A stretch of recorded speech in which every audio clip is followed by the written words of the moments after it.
Hello students, welcome back to your maths classes and today we are going to learn about circle. I hope आपने previous chapter के enough questions practice किए होंगे और आज circle पढ़ने के लिए आप बहुत ज़्यादा excited होंगे। अब circle जब हम पढ़ रहे हैं तो जैसे हमारे दिमाग में circle आता है ना तो सब कुछ मम्मी की रोटी गोल गोल, पापा का चश्मा गोल गोल, ये वाली जो चीजें आती हैं यही आनी चाहिए और यही आती हैं। ठीक है, अब इस सर्कल में मैम हमें पढ़ना क्या है? सर्कल में जब हम पढ़ेंगे तो हम उसके कुछ पर्टिकुलर सेगमेंट्स को देखेंगे। सेगमेंट्स क्या हैं कि कुछ टर्म्स हमारी एसोसिएटेड होती हैं सर्कल से रिलेटेड, उन सारी चीजों को समझेंगे, उनका कोरिलेशन देखेंगे और फर्दर ये देखेंगे कि जब हम अपनी एक्सटेंडेड क्लासेस में जब हमें न्यूमेरिकल सॉल्व करने होंगे तो ये टर्म्स हमें कैसे हेल्पफुल होंगी। तो सबसे पहले सर्कल हमारा क्या है? ठीक है, सर्कल जो है, circle is a set of points in a plane each of which is at a fix distance from a fix point. हम सब ने अपनी क्लासेस में with the help of a compass circle draw किया ही होगा और जब भी हम सर्कल ड्रॉ करते हैं तो हमारी मैम बोलते हैं कि जो आपका कंपास का पिन पॉइंट है ना, you have to just put that in a particular point. जिस पर्टिकुलर पॉइंट पे हम वो पॉइंट, देखो ये वाला जो पर्टिकुलर पॉइंट है जहां पर हम अपने कंपास को रखते हैं, ये हमारा होता है सेंटर, कि हाँ भाई हमने अपना जो एंगल फॉर्मेशन किया वो ये है। और उसके बाद हम अपने कंपास को ओपन कर कर अपना पूरा सर्कल ड्रॉ कर लेते हैं।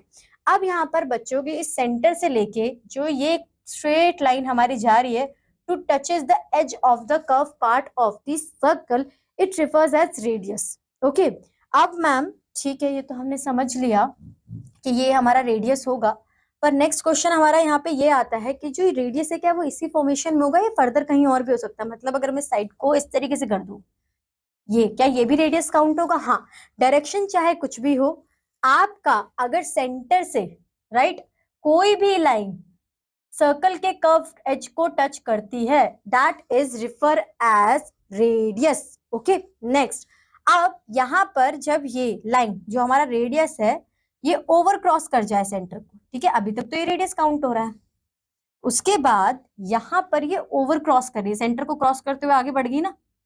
अब इस एक लाइन ने दो एजेस को टच किया है सर्कल के, एक पॉइंट ए पर और एक पॉइंट बी पर, तो तब इसे हम कहते हैं डायमीटर। ठीक है, इसके साथ साथ हमें यह भी समझना है कि जो हमारा रेडियस होता है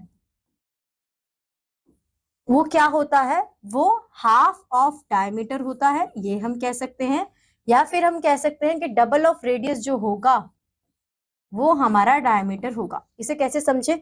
फॉर एग्जाम्पल,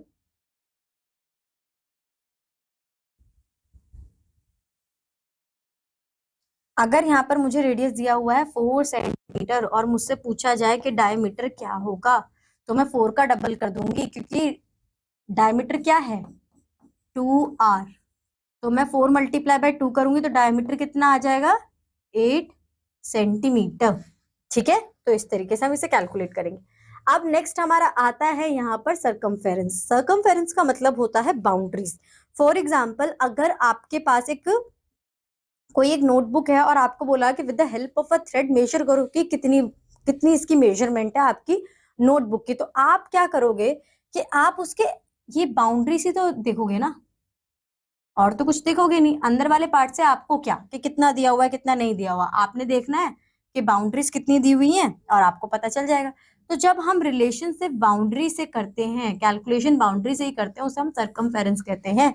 बाकी शेप्स के लिए जो सरकमफेरेंस की टर्मिनोलॉजी है वो है पेरीमीटर। तो कभी कभी ऐसा होता है बच्चे कंफ्यूज हो जाते हैं कि मैम पेरीमीटर क्या है, सरकमफेरेंस क्या है, सेम थिंग है, but in case of circle particularly हमने पेरीमीटर को एक नई टर्मिनोलॉजी दी है विच इज सरकमफेरेंस। ठीक है, सरकमफेरेंस के बाद आता है हमारा कॉर्ड। कॉर्ड क्या होता है कि जब आपका एक सर्कल फॉर्मेशन होगा तो अब अगर लाइन सेंटर से क्रॉस करके जा रही थी तो हम उसे क्या कह रहे थे, डायमीटर कह रहे थे, बट अगेन वो बस यहाँ पर क्रॉस करके जाएगी बट सेंटर से क्रॉस करके नहीं जाएगी, ऊपर से चली जाएगी। ठीक है, तो इसे हम बोल देंगे कॉर्ड। तो मैम क्या एक ही कॉर्ड फॉर्म हो सकता है? नहीं, यहाँ पर कितने भी फॉर्म हो सकते हैं, but what you have to see कि वो सेंटर को क्रॉस ना करे। ठीक है, नेक्स्ट हमारे पास आता है, wait, a line that is intersect a circle is known at second. ठीक है, जो हमारे यहाँ पे देखते हैं,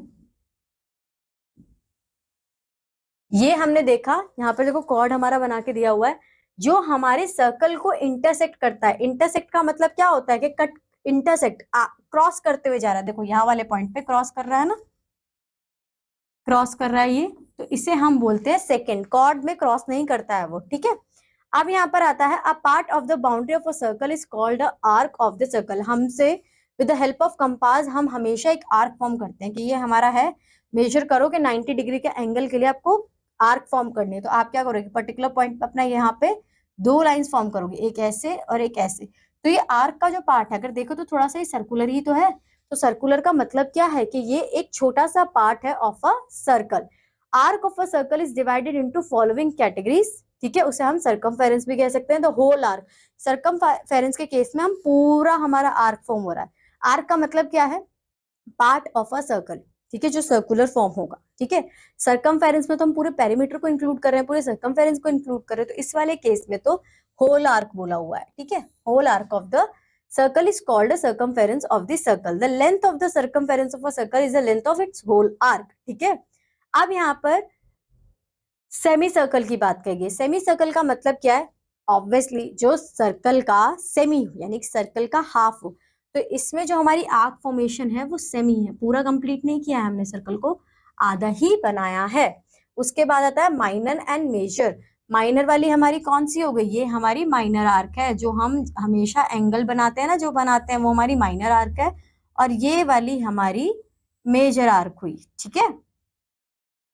उसके बाद angle subtended bye an arc. अब यहाँ पर जब हमारी आर्क फॉर्मेशन होगी तो कुछ एंगल वहां पर सबटेंड भी करेंगे, तो उनका क्या मतलब है वो देखते हैं। The angle form by two radii joining the centre of the circle to the ends of the arc of the circle is called the angle subtended by the arc. In the adjoining figure angle a c b is the angle subtended. अब देखो radius है, radius है, कहां से start हुआ, centre से, तभी तो रेडियस कहलाएगा, ठीक है। उसके बाद उसने आर्क के दो पॉइंट को टच कर दिया, तो जो यहाँ पर एंगल सबटेंड होगा, तो ये कैसा एंगल सबटेंड हुआ, with the help of arc, ठीक है। अब आता है sector of circle. Sector of circle को ना आप ये समझो कि आपके पास एक पिज्जा है, और जब आप उसे डिफरेंट पार्ट्स में डिवाइड कर देते हो तो जो एक स्लाइस निकल कर आती है, जो ट्रायंगुलर शेप की तरह होती है, वो हमारी आर्क है, ठीक है। अब माइनर और मेजर में ये वाली माइनर है और ये वाली आर्क मेजर है, ठीक है, बात वही है। अब यहाँ पर हमारा जो नेक्स्ट आता है वो segment of a circle. Segment of a circle का मतलब क्या होता है कि यहाँ पर जो पार्ट हमारा कवर किया गया है विद हमारे कोड से, हम कोड ऐसी तो फॉर्म करते हैं, ठीक है। तो जब हम कोड के इनर पार्ट को कवर कर देते हैं तो उसे हम सेगमेंट कहते हैं। तो जिसने छोटा पार्ट करा कवर वो माइनर सेगमेंट, जिसने बड़ा पार्ट कवर करा वो मेजर सेगमेंट, ठीक है। Angle in a semi circle. अब यहाँ पर एंगल की बात हो रही है इन अ सेमी सर्कल। यहाँ पर हम इतनी बात देखेंगे बस, तो ये हमारा सेमी सर्कल कंसीडर हुआ ना, क्योंकि जो काम हो रहा है वो तो आधे सर्कल में हो रहा है, बाकी का तो कोई यूज नहीं है। अब यहाँ पर हमारे पास डायमीटर ऑलरेडी है, ठीक है। अब ये क्या फॉर्म हुआ, ये हमारे कॉर्ड फॉर्म्स हैं, ठीक है। कर्ड्स मैंने आपको बताया कि कितने भी बन सकते हैं, बट वो सेंटर को ओवरक्रॉस ना करे। तो इसके बाद क्या होगा कि ये हमारा एक कॉर्ड है और एक हमारा ये कॉर्ड है, ठीक है, और ये तो हमारा डायमीटर है। तो हमें ये चीज समझ में आ गई। उसके बाद an angle inscribed the semi circle is called an angle in the semi circle. In the adjoining figure a b is a diameter of a circle and D is a point on the semicircle. Angle ADB is an angle in the semicircle. यहाँ पे generally बात जो समझनी है ना वो ये समझनी है कि सेमी सर्कल में जब हमारे कॉर्ड और डायमीटर की हेल्प से जो एंगल फॉर्मेशन होगा वो 90 डिग्री का होगा। ये स्क्वायर का साइन दिख रहा है ना बच्चों, स्क्वायर के साइन का जनरली मतलब होता है 90 डिग्रीज एंगल, ओके। अब आते हैं हम यहाँ पर इन द एडजॉइंग फिगर। अब इसी से रिलेटेड एक क्वेश्चन दिया हुआ है, angle Q P R is 30 and P Q is the diameter, find the P q are, ठीक है। और ये स्क्वायर दिया हुआ है तो इसका मतलब 90 डिग्री है। अब बच्चों यहाँ पर ना जो हमने प्रीवियस क्लास में अपना अंडरस्टैंडिंग क्वाड्रिलेटरल्स किया था वो ये क्या बना रहे हैं, ट्राइंगल बना रहे हैं। ट्राइंगल के तीनों एंगल का सम कितना होता है, 180 डिग्री होता है। तो 90 प्लस 30 करेंगे तो कितना आएगा, 120 आएगा। इसे 180 से माइनस कर देंगे तो हमारा angle p q r which is 60 degree आ जाएगा। अब आता है interior and exterior of a circle. अब यहाँ पर हम जो सर्कल है उसे तो कवर करेंगे ही करेंगे, बट उसके जो आउटर साइड का कुछ पार्ट है उसे भी कवर करेंगे। तो ये हमें पता चल रहा है, ये सर्कल फॉर्म हुआ, जितना इनर पार्ट जितना होगा इसका वो हमारा इंटीरियर पार्ट, और जो आउटसाइड बचा है हमारा वो हमारा एक्सटीरियर पार्ट, ठीक है। तो region inside a circle is known as its interior, outside its known as its exterior, जो कि बहुत सिंपल बात है। If C B be the center of a circle of radius r and p be any point, then p will be inside the circle, ठीक है। अब यहाँ पर देखो, यहाँ पर रेडियस से एक डिस्कशन क्या हुआ, ये कॉन्सेप्ट हम एक बार समझ लेते हैं। यहाँ पर सी देखो, सी ऑलवेज स्टैंड्स फॉर सेंटर, ठीक है। ये कहां पर होगा, हमेशा इनसाइड द सर्कल ही होगा, सेंटर तो हमारा, ठीक है। अब यहाँ पर दो पॉइंट्स दिए हुए हैं, R stands for R and P any point, कोई भी पॉइंट हमने जस्ट रैंडम लिया है। then p will be inside the circle if pc is shorter than r, outside the circle if pc। अब यहाँ पर कंडीशंस दी हुई है, सेंटर आपका वही है, ठीक है। pc से बड़ा r है तो p अंदर होगा, r अगर बड़ा है तो p अंदर होगा, r अगर छोटा है तो p बाहर होगा, और अगर r p के इक्वल है तो दोनों पॉइंट एक ही होंगे, ठीक है। अब यहाँ पर आ जाता है concentric circles, two or more circles are said to be concentric if they have the same centre. अब हमने क्या किया है कि हमारा सेंटर एक ही है, ठीक है, रेडियस वेरी करेगा क्योंकि तभी तो फॉर्म होगा। एक ही पर्टिकुलर पॉइंट से हमने एक ही सर्कल के अंदर 2 से 3 सर्कल अपने फॉर्म करने स्टार्ट कर दिए, तो वो जब एक सर्कल के अंदर दूसरा सर्कल, दूसरे के अंदर तीसरा, तो वो हो गया कॉन्सेंट्रिक सर्कल। अब आती है बात टेंजेंट की। टेंजेंट का मतलब क्या होता है, अभी तक इनसाइड की बात कर रहे थे। अब एक स्ट्रेट लाइन आएगी और वो सेंटर को बाहर से, सिर्फ बाहर से ये पॉइंट पे टच करके चली जाएगी, ठीक है। अब इस पॉइंट पे जो सेंटर से एक लाइन क्रिएट होगी, वो लाइन हमारी 90 डिग्री का एंगल बनाएगी, ये रूल है, ठीक है, ये हमने देखा।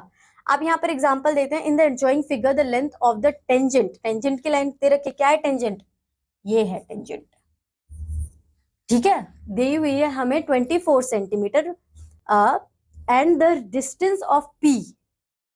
In the adjoining figure, the length of the tangent P to a circle is 24 centimeter, and the distance of P from the center is 25 centimeter. Find the radius of, हमें ये दिया हुआ है, ये दिया हुआ है, ये कैलकुलेट करने की बात कर रहे हैं। देखो 90 डिग्री का एंगल फॉर्म हो रहा है इस ट्राइंगल में, जहां पर ट्राइंगल के अंदर 90 डिग्री का फॉर्म हुआ एंगल, और हमसे साइड पूछ ली, तो हम कौन सा फॉर्मूला यूज करेंगे, पाइथागोरस थ्योरम। पाइथागोरस थ्योरम मुझे लगता है सब बच्चों को पता होगी, h square is equal to p square plus v square। h is hypotenuse, the bigger line, p is perpendicular at which the 90 angle is formed, b is the base। हम इस वैल्यू में, इस कॉन्सेप्ट में अपनी values put करेंगे तो यही बोला गया है अकॉर्डिंग टू पाइथागोरस थ्योरम। यहाँ पर हमें हाइपोटेन्यूज दिया हुआ है, परपेंडिकुलर दिया हुआ है, रेडियस कैलकुलेट करना है, तो हम 25 स्क्वायर 24 स्क्वायर जो आंसर आएगा उसमें से माइनस कर देंगे, आंसर आएगा 49। स्क्वायर एंड स्क्वायर रूट में 49 का स्क्वायर रूट निकालना हमें आता ही था, तो हमने यहाँ से कैलकुलेट करा, तो रेडियस की वैल्यू क्या आ गई, 7 सेंटीमीटर आ गई। Name the following a circles boundary. Boundary की बात किसने करी थी, क्या अगर आपके पास एक नोटबुक है और आपको with the help of a thread measure करना है तो आप आउटर साइड की ही बात करोगे ना, तो ये है हमारा circumference, half of the diameter, obviously half of the diameter is radius। A line segment and joins any 2 points on a circle and passes through the center। Centre को पास थ्रू करके कौन सी जा रही थी, सेंटर को pass through करेगी तो ये डायमीटर होगी। अ part of the boundary of a circle, अगर एक पार्ट है हमारा बाउंड्री का तो उसे क्या कहेंगे, उसे आर्क कहेंगे। बाकी के क्वेश्चन बच्चों आप खुद सॉल्व करोगे। अब यहाँ पर आ गया, state the following are true or false. Any 2 chords of a circle will definitely intersect outside the circle. ऐसा पॉसिबल है ही नहीं। एनी 2 अगर अपोजिट वाले हैं तो वो फर्दर नहीं करेंगे, ज्यादा फॉर्मेशन है तो हो सकता है। Any number of diameter can be drawn inside the circle, ये बात ठीक है, ठीक है। A line segment that joins 2 points on a circle is called a cord of the circle, ये भी ठीक है, बाकी के आप खुद देखोगे। In the given circle identify the following. Centre बता दो भाई, सेंटर ये रहा, वो हमारा सेंटर है, ठीक है।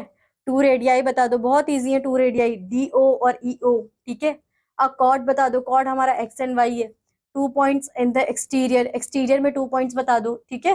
2 points in the interior, minus sector, सब कुछ पढ़ाया हुआ है, एक बार गो थ्रू करोगे सब कुछ समझ में आ जाएगा। Find the diameter of the circle whose radius is 1.1। 1.1 का डबल क्या होगा, 2.2, खत्म आंसर, ठीक है। बहुत इजी क्वेश्चन है।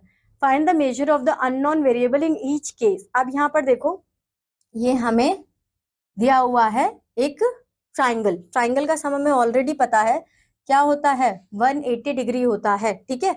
अब यहाँ पर अगर मैं इसे x कंसीडर कर लेती हूँ तो 60 plus 2x is equal to 180, 180 minus 60 is equal to 120 and 120 divided by 2, answer क्या आएगा 60 डिग्री। तो x की वैल्यू 60 डिग्री आ जाएगी।